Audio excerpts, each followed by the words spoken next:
I lost £20,000 on an SEO campaign over the course of April till December, and I don't want you to make the same mistake that I did. In hindsight, I know exactly why this campaign didn't work, what you can do to avoid making the same mistakes, and what you should be doing in the future to generate more leads, appointments, and more sales for your business. I've been doing SEO for years, but I've never spent massive amounts on it. Maybe £600 a month for a blog or two a month and a bit of optimization in the back end of a website.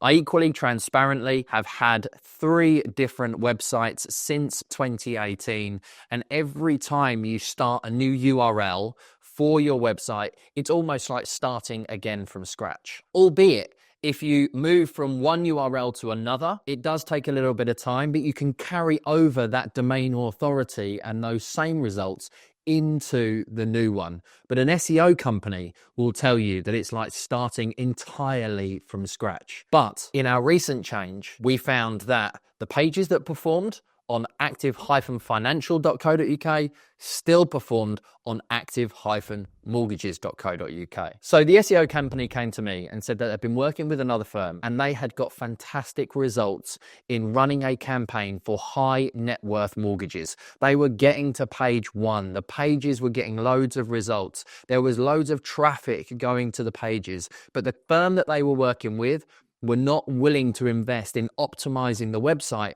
to convert that traffic into leads. So no longer working with that firm, and it only being 3 months ago, I put trust, faith in a company that I've worked for a long period of time and said, let's go for it. So in February last year, 2024, we began this SEO journey. Now, it started halfway through February, so the results from their optimizations initially to the website and then the changes that they have made realistically wouldn't have kicked in at all until at least April, because the first 2 to 4 weeks was about looking at where the current website is. No changes realistically go on in that first month.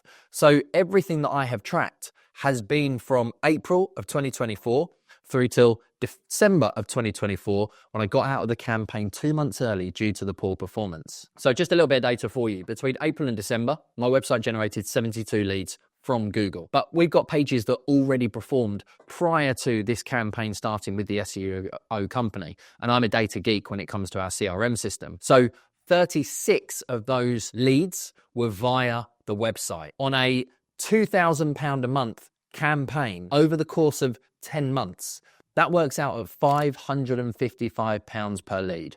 Now, you've got to be a fool to be paying £555 per lead. And yes, I am calling myself a fool, but I don't want you to make that same mistake. Equally, what makes this worse is that in July, we got 8 inquiries that I could attribute to that SEO campaign. But in August, we got 1. September, we got 4. October, we got 6. November, we got 2. December, we got 0. So over the course of 6 months, the campaign actually got worse. Now, you could argue that part of it was summer, part of it was Christmas, but what you would typically see with an SEO campaign is a slow start and then an upward trend.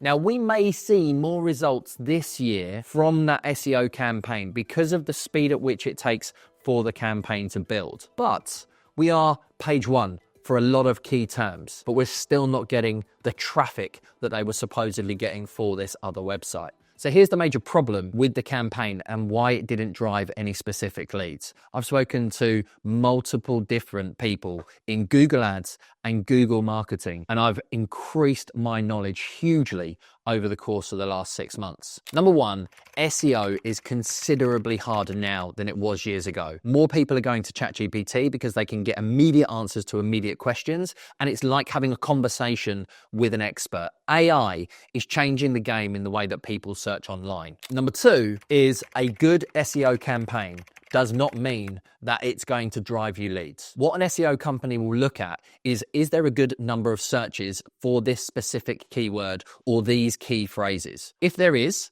we went for high net worth because you only need a small number to get a big return. £1 million or £2 million mortgage is worth a lot. So you don't need many people visiting the website. It's a quality over quantity metric. However, there just wasn't enough search. Therefore, there wasn't enough traffic. Therefore, there wasn't enough leads. So while the campaign could perform excellently, you could be on page 1. It's like having a shop in the middle of bloody nowhere. You get one person passing. What's the chance that one person is going to suddenly pull over and go into your shop?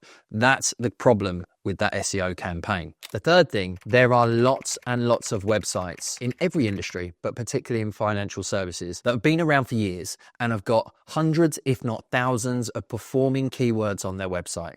So if you're starting today against somebody who started 10 years ago, it's going to be a hell of a lot harder for you to reach that page one where you'll actually start to see the traffic and the leads, providing those keywords work. If you speak to a marketing agency and they turn around and tell you SEO is the front runner, you're risking huge failure. What you should do, and what I now know in hindsight, is you pick keywords, you run Google ads on those keywords. Maybe you start with 10, 15, 20, 50. It all depends on your budget.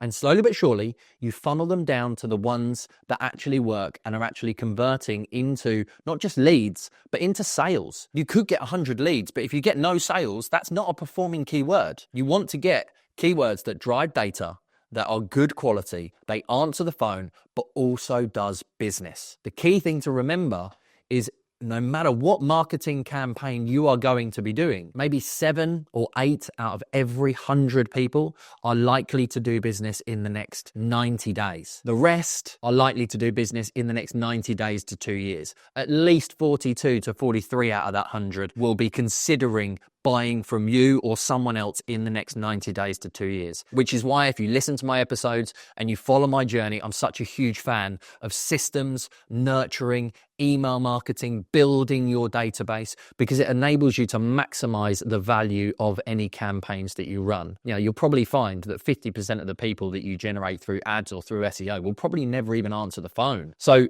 in running ads specific to keywords, when you find the ones that work, that drive leads and sales, then what you do is run SEO to those proven keywords, because then there's an opportunity that there is enough search, there is enough traffic, there is going to be enough submissions.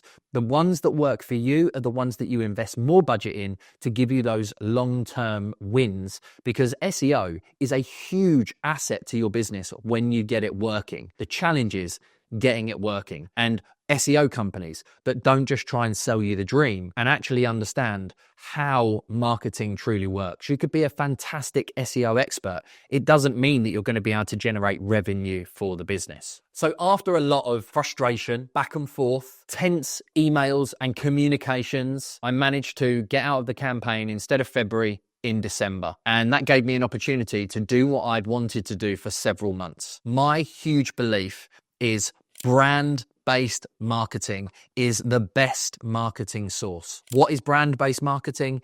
It's about utilizing content. It's about building your personal brand as a specific expert and having a business brand that provides the solution. It's about leveraging networking. It's about making you and your business into a name that people know, whether it's in a specific niche like a job title, or in a specific town or area, or maybe a bit of all and both. Your ability to use all the free and organic methods to generate leads, convert those leads into appointments and appointments into deals, taking social media from an audience and views into data that you own in your CRM is a huge game changer.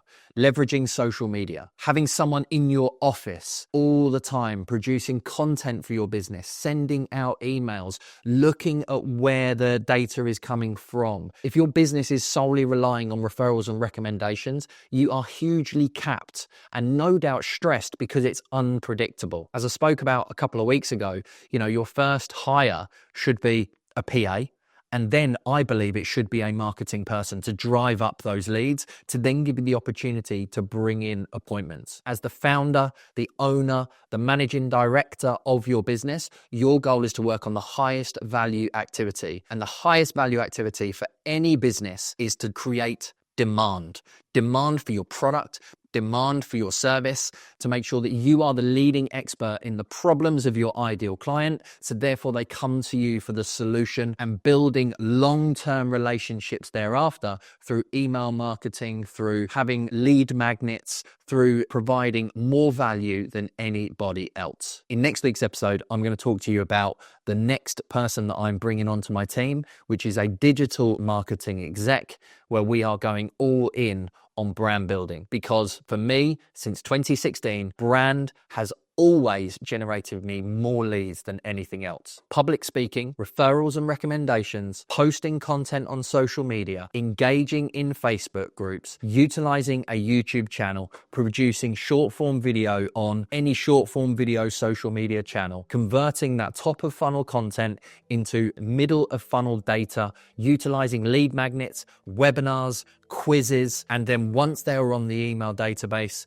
utilizing that to nurture them, to convert them into appointments. My focus is on the 42 to 43 people that are going to be buying in the next 90 days to 2 years, which is why I have a growing, sustainable business, because my email list every month is growing and getting bigger, and we've got more people that we can potentially sell to in the future. And as part of that focus, we pick up the now buyers, those 7 or 8 that are ready to buy in the next 90 days. Soon as you start focusing on top of funnel content, middle of funnel capture, and then those bottom of funnel people that are ready to speak to you, if you go to the top, your business will fundamentally change. So don't do SEO unless you follow the steps that I've laid out in this video. If you've had an entirely different experience, then let me know. I would love to learn from you also. I'm not saying that my way is the highway. I can only say from what has happened to me and the knowledge that I have gained. If you have a different opinion, then feel free to come and share it, because I'm an avid learner and always want to improve and get better to generate leads, increase sales, and maximize business profit. Look forward to seeing you next week.